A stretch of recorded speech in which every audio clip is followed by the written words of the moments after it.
Okay, happy week 12, everybody. My animals are kind of just walking around, aka my dog, so I do apologize for that.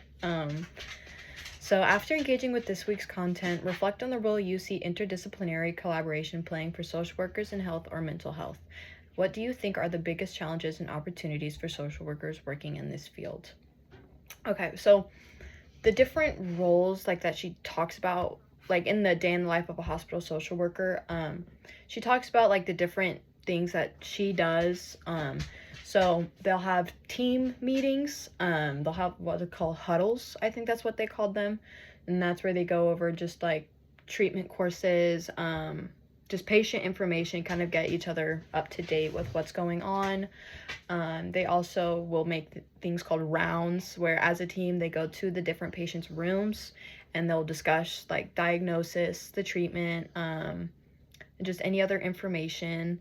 And then she talks more about meetings too, where like some of them she can attend, some of them she can't. And I know that she does that a lot to try and get more information, so that if any patients have more questions, she can try and help answer them.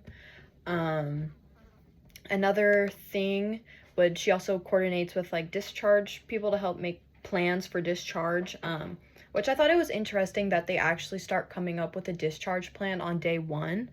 I didn't think that like that's how hospitals did that. I don't know if that's how all hospitals function, but I thought that that was really interesting. And then what are some challenges? So she mentions having like time constraints because everything is so fast paced. I'm sorry about all the trucks. But yeah, so it's very fast paced and there's a lot of time constraints. And so you might not be able to see all of your patients in the same day. And she mentions talking about how like some people kind of feel they don't feel great about not being able to get to everybody in one day. So they feel bad about it. Because of that, some other challenges like a high caseload could also be one. You know, social workers already have like a lot of different cases to deal with, and then in a hospital, you know, there's a lot of patients in a hospital that you have to see, so there's a lot of people you have to see.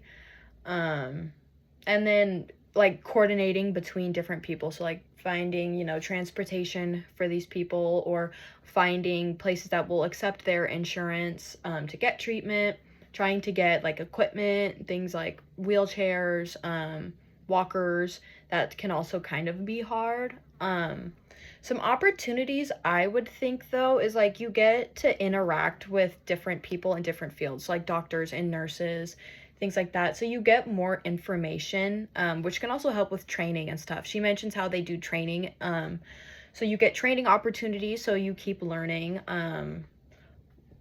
Working with patients, I feel like it's kind of also an opportunity. You learn how to work with people better, which that's pretty important for social workers, is knowing how to work with like different types of people. So definitely a good one there. What else? This stupid fly. That's really about it. I have like this horrible migraine, so thinking is really not my strong one today. But if anything I said in here was like semi incorrect or whatnot, like please feel free to correct me or just like offer up some more information. I would love that. But yeah, thank you guys, and I hope you have a great week.